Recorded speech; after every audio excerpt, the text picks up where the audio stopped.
Okay, good morning, boys and girls. Today is Friday, the last day of our first week. Our reading comprehension is check number 4, and it's all about penguins, one of my favorite birds.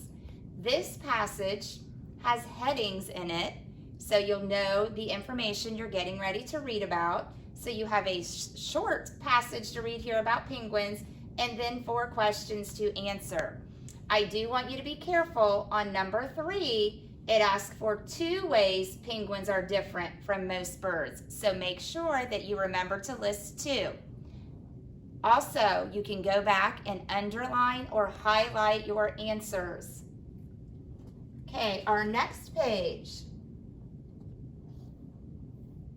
is going to be our math lesson for the day. Math, we're into 2-digit addition. But if you notice at the top of this page, it still says no regrouping. So we can get used to getting back to work again.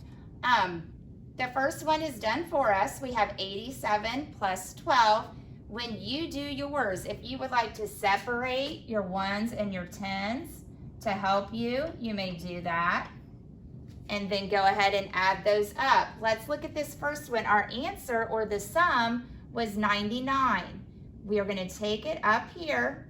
We have the letter N, so we're going to put our N up there above 99, because when we finish all of our addition problems, we will have the answer to what do you call a fairy that has not taken a bath? And remember, if you're still working on mastering your basic facts, you can use lots of different methods to get your answer. Some of you may want to use a number line. Some of you have your touch math strips. Use what you need to make it easier for you. When you are finished with math,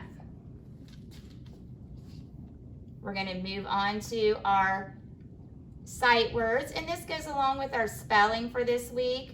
We have the oo sound, and if you remember from the phonics dance, we have Happy New Year, E-W, oo, oo. It's at the end of a root word, and don't you forget it.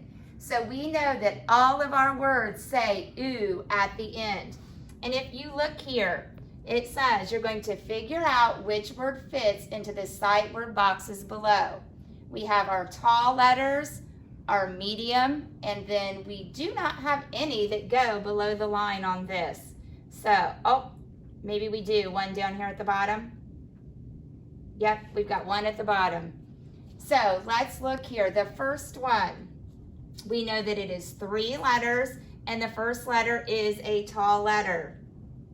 And I'm going to go ahead and do that first one, and it happens to be the very first word listed here.